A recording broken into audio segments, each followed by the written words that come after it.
Hello students, आज हम लोग क्लास 11th के सैम्पल पेपर सेक्शन बी पे डिस्कशन करेंगे। ठीक है, सेक्शन बी में आपके पास टोटल 5 क्वेश्चंस होंगे। ठीक है, और ईच क्वेश्चंस 2 मार्क्स, तो दैट इज़ 10 मार्क्स के क्वेश्चन सेक्शन बी में आपको मिलेंगे। Right, question number 21, the cost and revenue function of the product are given C X is equal to, ये कॉस्ट फंक्शन है, it is a revenue function है respectively, where x is the number of items produced and sold. Right, how many items must be sold, realize some profit. मतलब कह रहा है कि हमको profit कब होगा, हम कितने आइटम्स को सोल्ड करें कि हमको प्रॉफिट मिल जाए। तो यहाँ पे आपको क्या करना है, देखिए सिंपल सी बात है कि जैसे मान लो हमने किसी भी चीज़ को, जैसे कोई भी चीज़ हम बना रहे हैं, ठीक है, उसको बना करके सोल्ड कर रहे हैं।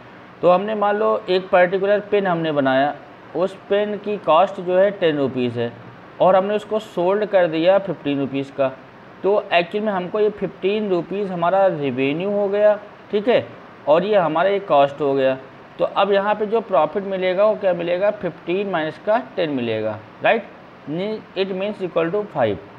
तो अब यहाँ पे जैसे cost function and revenue function दे रखा है, तो अगर प्रॉफिट की बात करें, प्रॉफिट मिलना ही मिलना है, प्रॉफिट, तो इसका प्रॉफिट इज इक्वल टू क्या होता है, रेवेन्यू फंक्शन माइनस का cost function, revenue function minus का कॉस्ट फंक्शन। तो अगर अब आपको प्रॉफिट चाहिए, how many items should be sold, it means profit के लिए अब प्रॉफिट हमारा क्या होना चाहिए, कुछ ना कुछ प्रॉफिट होना चाहिए कि हमने कितना सोल्ड किया है कि हमको प्रॉफिट मिल रहा है। तो इट मीन्स जो प्रॉफिट है वो ग्रेटर दैन क्या होना चाहिए, 0 होना चाहिए। राइट, तो प्रॉफिट ग्रेटर दैन 0 होने का मतलब ये हुआ कि revenue function minus cost function must be greater than 0, must be greater than 0। Profit 0 से ज़्यादा होना चाहिए, मतलब ये आपका revenue function minus cost function 0 होगा।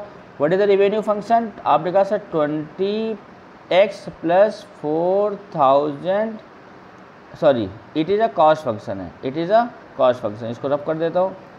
तो यहाँ पे जो हमको दे रखा है रेवेन्यू फंक्शन की वैल्यू 60x है। रेवेन्यू फंक्शन क्या है, 60x प्लस का 2000 ग्रेटर दैन 20x प्लस का 4000। राइट, क्लियर है कि नहीं है सर? नो, मतलब revenue function minus cost function greater than 0, तो revenue function is always greater than cost function. It means 60x minus 20x is greater than 4000 minus 20,000। Right, clear? तो यहाँ से फाइनली क्या आ जाएगा, यहाँ से आपका आ जाएगा दैट इज 60 माइनस का 20 that is 40x is greater than क्या आएगा, 2000। Right, then x is greater than क्या आ जाएगा, x इज ग्रेटर देन आ जाएगा 2000 डिवाइड बाई 40, 0 से 0 कैंसिल, 4 5 जा 40, x इज ग्रेटर देन 50। मतलब अगर हम लोग जो भी यूनिट का प्रोडक्शन हुआ है, x is the number of items, अगर x की वैल्यू अगर हमारी 50 से मोर होगी तो हमको ऑलवेज क्या होगा, प्रॉफिट होगा। यहाँ पे लिखा हुआ है कि where X is the number of item produce and sold, how many item must be sold. तो यहाँ पे आप क्या करोगे कि जो भी आइटम है वो 50 से ज़्यादा आपको सोल्ड करना पड़ेगा। 50 सोल्ड करोगे तो नो प्रॉफिट नो लॉस होगा, 50 से ज़्यादा सोल्ड करोगे तो आपको क्या मिलेगा, प्रॉफिट मिलेगा। राइट, क्लियर है कि नहीं है सर? No, confirm? मतलब सिंपल सा इनइक्वालिटी पे बेस्ड क्वेश्चन था, हालांकि देखने में तो नहीं पता चल रहा था, बट प्रॉफिट की वैल्यू की बात कर रहा था कि प्रॉफिट हमको कब से मिलेगा, तो प्रॉफिट तभी मिलेगा जब हमारा रिवेन्यू फंक्शन क्या होगा, ग्रेटर देन कॉस्ट फंक्शन होगा। मेरी बात क्लियर है कि नहीं है सर? नो, चलो बच्चा समझ में आ गया होगा। नेक्स्ट क्वेश्चन देखते हैं। नेक्स्ट क्वेश्चन में क्या करोगे,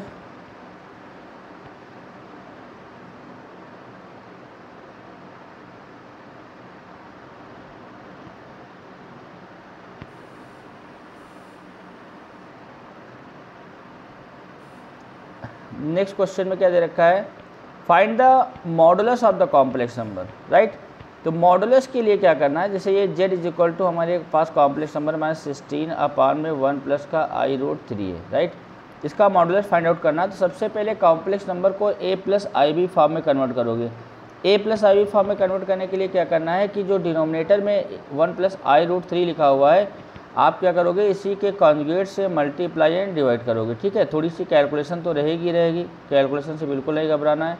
तो z इज इक्वल टू क्या आएगा, माइनस का 16 एंड यहाँ पे आ जाएगा 1 माइनस का आई रूट 3 एंड अपॉन में 1 स्क्वायर माइनस का आई स्क्वायर रूट 3 का स्क्वायर 3 आ जाएगा। ठीक है, फाइनल माइनस 16 अपॉन 1 माइनस का आई रूट 3 अपॉन में क्या आ जाएगा, आई 1 का स्क्वायर 1, आई का स्क्वायर माइनस 1 एंड रूट 3 का स्क्वायर हमने यहाँ पे 3 कर दिया। ठीक है, मतलब यहाँ पे ए स्क्वायर माइनस बी स्क्वायर का मैंने फार्मूला लगाया है, 1 का स्क्वायर और आई का स्क्वायर और रूट 3 का स्क्वायर 3, आई स्क्वायर की वैल्यू -1, तो दैट इज़ क्या आ जाएगा प्लस का 3।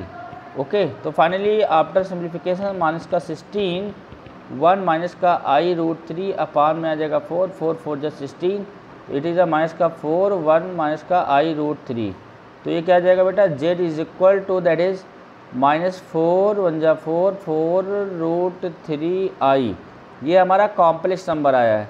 तो मॉडुलस ऑफ z क्या आएगा, modulus of z is equal to real part का square plus of imaginary part का स्क्वायर। ठीक है, तो ये आपका कॉम्प्लेक्स नंबर का मॉडुलस आ जाएगा।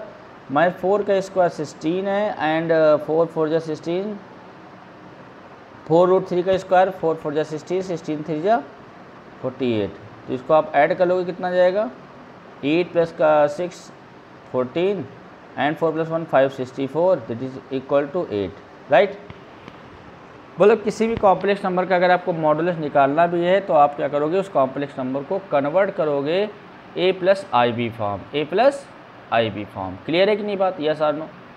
ठीक है, चलो बेटा नेक्स्ट क्वेश्चन देखते हैं। इसमें लिखा हुआ है कि फाइंड द, हाँ,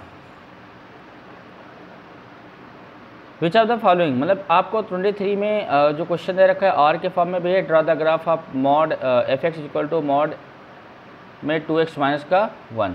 ठीक है, अब देखिए बेटा यहाँ पे आप x की कोई भी वैल्यू पुटअप करोगे, क्योंकि ग्राफ की प्लॉटिंग है तो आप 2x प्लस का 1 है, आप फॉर्मेलिटी के लिए वैल्यू को ले लीजिएगा। ठीक है, 2 या 3 वैल्यूज़ को आपको पुटअप करना है। आपने एक टेबल बना लिया। ठीक है, इट इज़ एफ एक्स है, ये हमारा मतलब जो भी है ये x इनपुट देंगे, ये हमारा y आएगा। अगर हम लोग x की वैल्यू यहाँ पे 1 पुटअप करेंगे तो y 3 आएगा, x की वैल्यू -1 पुटअप करेंगे तब भी y हमारा क्या आएगा, 2 1 जा 2, माइनस का 2 प्लस का 1 1 आ जाएगा। एंड -2 पे -2 पुटअप करेंगे तो दैट इज़ 2 2 जा 4 एंड 4 प्लस का 1 माइनस का, मतलब आपका 2 2 जा 4 माइनस का 4 प्लस का 1 दैट इज़ ये आपका आ जाएगा 3। राइट, कुल मिला के समझ में क्या आ रहा है कि अगर हम लोग पॉजिटिव रख रहे हैं तब भी पॉजिटिव आ रहा है, नेगेटिव रख रहे हैं तब भी नेगेटिव आ रहा है। तो ये पर्टिकुलर जो हमारा ग्राफ होगा वो फर्स्ट एंड सेकेंड क्वाड्रेंट में ही होगा। राइट, अच्छा सबसे इजी है, यहाँ पे 2x प्लस 1 है तो 2x प्लस 1 को 0 करो तो x की वैल्यू क्या आएगी, माइनस का 1 आएगी, माइनस का 1/2 आएगी। राइट, अब देखो बेटा y is equal to mod x का जो ग्राफ होता है ना, it is a V shape, ये आपका वी शेप ग्राफ हो गया। तो जो ये वाला ग्राफ होगा ये -½ यूनिट लेफ्ट साइड में शिफ्ट हो जाएगा, मतलब आपका जो है ये ग्राफ बन जाएगा वी शेप वाला ग्राफ, मतलब इट इज़ अ माइनस का 1/2 0। ये जो लाइन होगी हमारी 2x प्लस 1 लाइन होगी, और जो ये वाली लाइन होगी वो y equal to -2x plus 1 line होगी। ठीक है, आप आराम से ग्राफ बना दीजिए। और इसका कोई डोमेन पूछता है तो r आ जाएगा, रेंज पूछता है तो 0 से लेकर इन्फिनिटी आ जाएगा। राइट, क्लियर है कि नहीं है सारों? ओके, चलिए इसके सेकेंड पार्ट में देखते हैं, which of the following relation are function. जो भी रिलेशन यहाँ पे दे रखा है फंक्शन की कंडीशन को अगर फॉलो करेगा तो आपको ये पता होगा कि जैसे मान लो अगर हमने सेम इनपुट दिया, मतलब हमने एफ ऑफ ए दिया तो 4 आ गया, एफ ऑफ ए दिया तो 5 आ गया। सेम इनपुट पे 2 डिफरेंट आउटपुट आ जाएगा अगर, तो it is not a function, not a function. ठीक है, तो सेम इनपुट पे हमको जो भी रिलेशन दे रखा है सेम इनपुट पे आउटपुट देखना है। फर्स्ट वाला जो हमने ऑर्डर पे देखा 2 पे 1 है, 5 पे 1 है, 8 पे 1 है, 11 पे 1 है, different input give same output. Different input पे सेम आउटपुट हो सकता है, ठीक है। हमको इस कंडीशन को वेरीफाई कराना हमेशा बच्चों ध्यान रखनी है। हमेशा आपको ध्यान रखना है कि सेम इनपुट पे अगर आउटपुट मेरा क्या आ रहा है, सेम आउटपुट पे हमारा आउटपुट डिफरेंट आ रहा है तो ये फंक्शन नहीं होगा।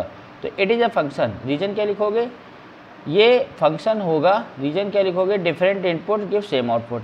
यहाँ पे देखते हैं 2 पे 1 आ रहा है, 4 पे 2 आ रहा है, 6 पे 3 आ रहा है, 8 पे 4 आ रहा है, 10 पे 5 आ रहा है, 12 पे 6 आ रहा है। इसमें रीजन क्या लिखोगे, different input gives different output, different input gives different output, तो ये भी आपका फंक्शन हो जाएगा, राइट। And 1, 3, 1, 5 and 2, 5। तो थर्ड वाले में क्या होगा, 1 पे आपका 5 आ रहा है, 1 पे आपका क्या आ रहा है, 3 आ रहा है। तो यहाँ लिखोगे same input gives different output, same input gives different output, ठीक है। सेम इनपुट पे डिफरेंट आउटपुट आ रहा है, it is not a function, ये फंक्शन नहीं होगा, राइट। बस इसी रीजन को बता देना है। फर्स्ट वाले केस में मैं अगेन रिपीट कर रहा हूँ, different input give same output, it is a function, different input give different output, it is also function. Third वाले में 2 सेम इनपुट पे डिफरेंट आउटपुट आ रहा है, same input gives 2 different output, it is not a function. मेरी बात clear है कि नहीं है सर, कन्फर्म है। चलो बच्चा नेक्स्ट क्वेश्चन पे आते हैं।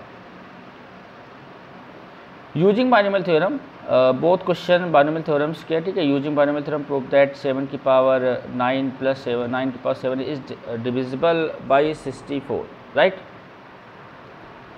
तो यहाँ पे देखिए बच्चों क्या करना है आपको कि 7 की पावर 9 9 की पावर 7, इसमें बाइनोमियल का कॉन्सेप्ट लगाना है। उसको कैसे ब्रेक करना है, 7 की पावर 9 है प्लस 9 की पावर 7 है, 64 के मल्टीपल है, मतलब कुछ ऐसा कैलकुलेशन करें 64 इंटू के समथिंग आ जाए। 7 को मैं क्या लिखूँगा, 8 - 1, ध्यान देखिएगा। 9 को क्या लिखूँगा, 1 + 8 की पावर 7। बस आपको यहाँ पे 1 + x की पावर n का फार्मूला यूज़ कर लेना है, nc0 + nc1x + nc2x² + nc3x³ + ... ncnx की पावर n, राइट। आप ये फार्मूला यूज़ करेंगे। देन फार्मूला यूज़ करने के बाद आप क्या करेंगे यहाँ पे बेटा, nc0 मतलब 9c0, ठीक है, 9c0। हालांकि अगर इसको हम लोग जनरल फॉर्म में लेंगे ज़्यादा बेटर रहेगा, a + b की पावर n के फॉर्मेट में। फार्मूला तो आपको लिखना है a की power n, b and b की पावर 0, nc1 a की पावर n - 1 b की power 1 and that is nc2 a की पावर n - 2 b की पावर 2 ... दिस एंड लास्ट में क्या आएगा, ncn b की पावर n आ जाएगा। तो यहाँ पे 9c0 8 की पावर आपका होगा 9, राइट।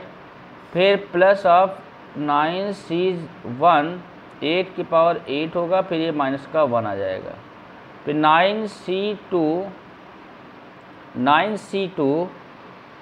9c2 या फिर एक काम और आपको मैं बता दूं आपके कैलकुलेशन को इजी करने के लिए, ठीक है, थोड़ा सा इजी हो जाएगा तो हमारे लिए अच्छा रहेगा।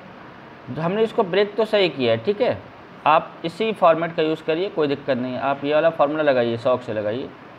8 - 1 है, उसका पावर ऑड है, तो अगर मैं यहाँ में माइनस कॉमन ले लूँगा तो क्या आ जाएगा, माइनस बाहर आ जाएगा, 1 - 8 की पावर 9, ठीक है।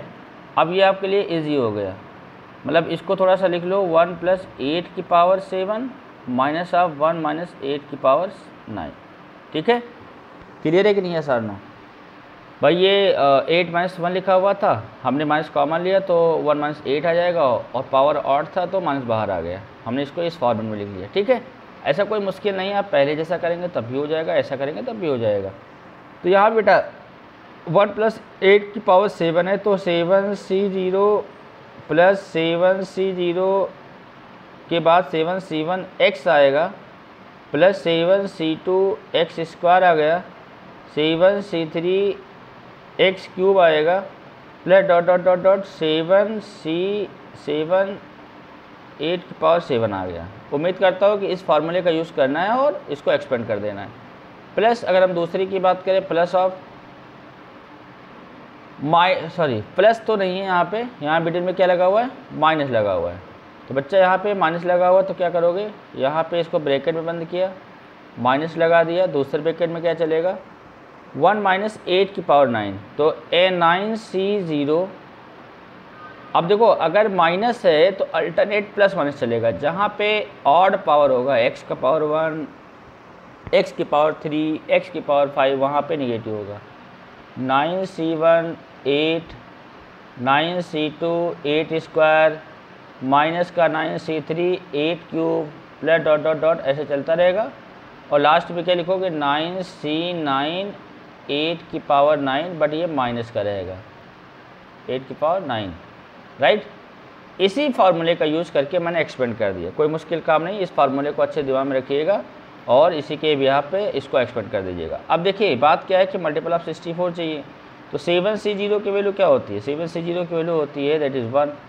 7C1 क्या होता है 7 × 8 आ गया। 7C2 मत रखो, ठीक है। अब 8 स्क्वायर क्योंकि हमको 64 कॉमन लेना है। 7C3 8 cube and plus dot dot dot 7C7 8 की पावर 7, राइट। अब माइनस का 9C1 की वैल्यू 1 आ गई, 9C0 की वैल्यू 1 आ गई, 9C1 की वैल्यू क्या आ गई दैट इज़ 1, बट ये नेगेटिव नेगेटिव पॉजिटिव का 9 हो जाएगा, 9 × 8 आ जाएगा। फिर ये माइनस का आपका 9C2 आ जाएगा, 8 स्क्वायर आ जाएगा, प्लस का 9C3 आ जाएगा, all sign change, all sign change last वाले क्या आएगा प्लस का 9C9 8 की पावर 9। अब देखिए बेटा यहाँ से क्या करोगे, यहाँ से क्या करोगे, ये जो 1 है और ये 1 है ये से कैंसिल आउट हो गया, ठीक है। ये 72 आएगा, ये कितना आएगा 72, 9 8 जाए कितना है 72 एंड ये 56, तो 72 + 56 क्या आएगा 6 + 2 8, 6 + 2 क्या होगा 8, ये 128 आ रहा है। अच्छा बाकी की बात मैं क्यों कर रहा हूँ, क्योंकि देखो आगे के जो ये वाला टर्म है, ये वाला टर्म इसमें 8 स्क्वायर है, बाकी जितने भी टर्म्स हैं सब में 8 स्क्वायर है। तो क्या ये 128 मल्टीपल ऑफ 64 है? आपने कहा इसको अगर हम लोग मल्टीपल ऑफ 64 की बात करें तो 128 डिवाइड बाई 64 करोगे तो 8 8 जा 64, 8 1 जा 8, 8 6 जा 48 एंड 8 2 जा 16, मतलब 64 2 जा जो होता है ना 2 4 जा 8, 2 6 जा 12, 128 होता है। तो अब यहाँ पे इस वाले टर्म को मिला करके जो हमने सर्किल कर रहा हूँ और इस वाले टर्म को मिला करके हमारा 128 हुआ और फिर मैंने 64 कॉमन ले लिया तो क्या बचेगा 2 बचेगा, राइट।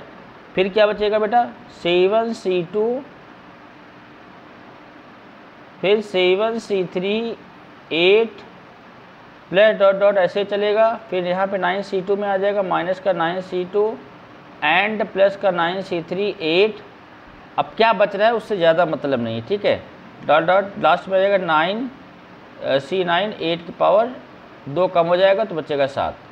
तो 64 into some any positive value, हमको ज़्यादा अंदर सॉल्व नहीं करना है क्या आ रहा है क्या नहीं आ रहा है उससे कोई मतलब नहीं है, क्योंकि हमारा जो नंबर है वो मल्टीपल ऑफ 64 आ गया, राइट, ठीक है। तो इसका मतलब हमारे जो ये नंबर है 64 इंटू के आ जाएगा, ख़त्म। इट मीन्स 7 की पावर 9, 9 की पावर 7 इज डिविजिबल बाय 64। अब देखो ये क्वेश्चन आप लोग कर लीजिएगा, यहाँ पे पावर 5 है, बहुत ही ज़्यादा कैलकुलेशन है, बस ध्यान रखिएगा कि 98 को ब्रेक करोगे 100 माइनस का 2 की पावर 5 और फिर आप आराम से a + b की पावर n यूज़ करिए और कैलकुलेशन करते रहिए, ठीक है। मतलब अगर दोनों में कंपेयर किया जाए कि कैलकुलेशन कौन सा कम है तो फर्स्ट वाला कैलकुलेटिव कम है, राइट। चलो बेटा नेक्स्ट क्वेश्चन देखते हैं।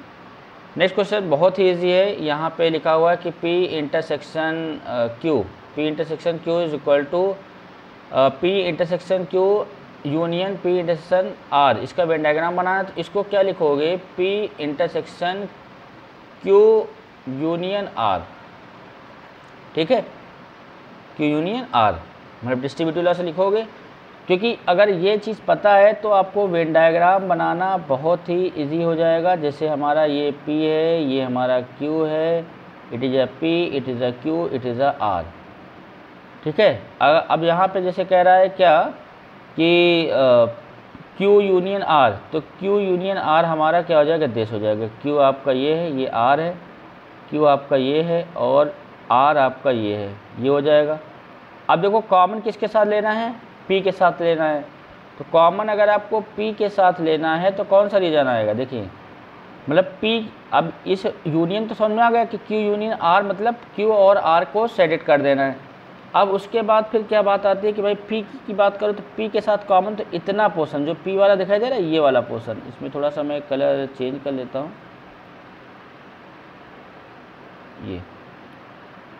ये वाला पोर्शन आएगा, इस कुछ और कर लेते हो, यहाँ पे कलर समझ नहीं आया। ये वाला पोर्शन जो पी के साथ कॉमन है, ये वाला, ये और ये जो ब्लैक कलर दिखाई दे रहा है, राइट। बहुत इजी था, बस ऐसा नहीं है कि बहुत मुश्किल काम है। अलग अलग इंडिविजुअली बनाओगे थोड़ा टाइम लगेगा, but according to distributive law P intersection Q union R, तो मतलब यहाँ पे आ जाएगा। तो ये जो ब्लैक वाला पोर्शन है ये आपका आ जाएगा वेन डायग्राम इसका। उम्मीद करता हूँ समझ में आ गया होगा। पहले हम क्यू यूनियन आर बनाएंगे, फिर पी के साथ क्या ले लेंगे, कॉमन। ठीक है, क्लियर बेटा। चलो इतने ही क्वेश्चन अच्छे से रिवाइज कर लीजिएगा, बाकी नेक्स्ट लेक्चर में क्वेश्चंस को सॉल्व करेंगे। ठीक है, थैंक यू।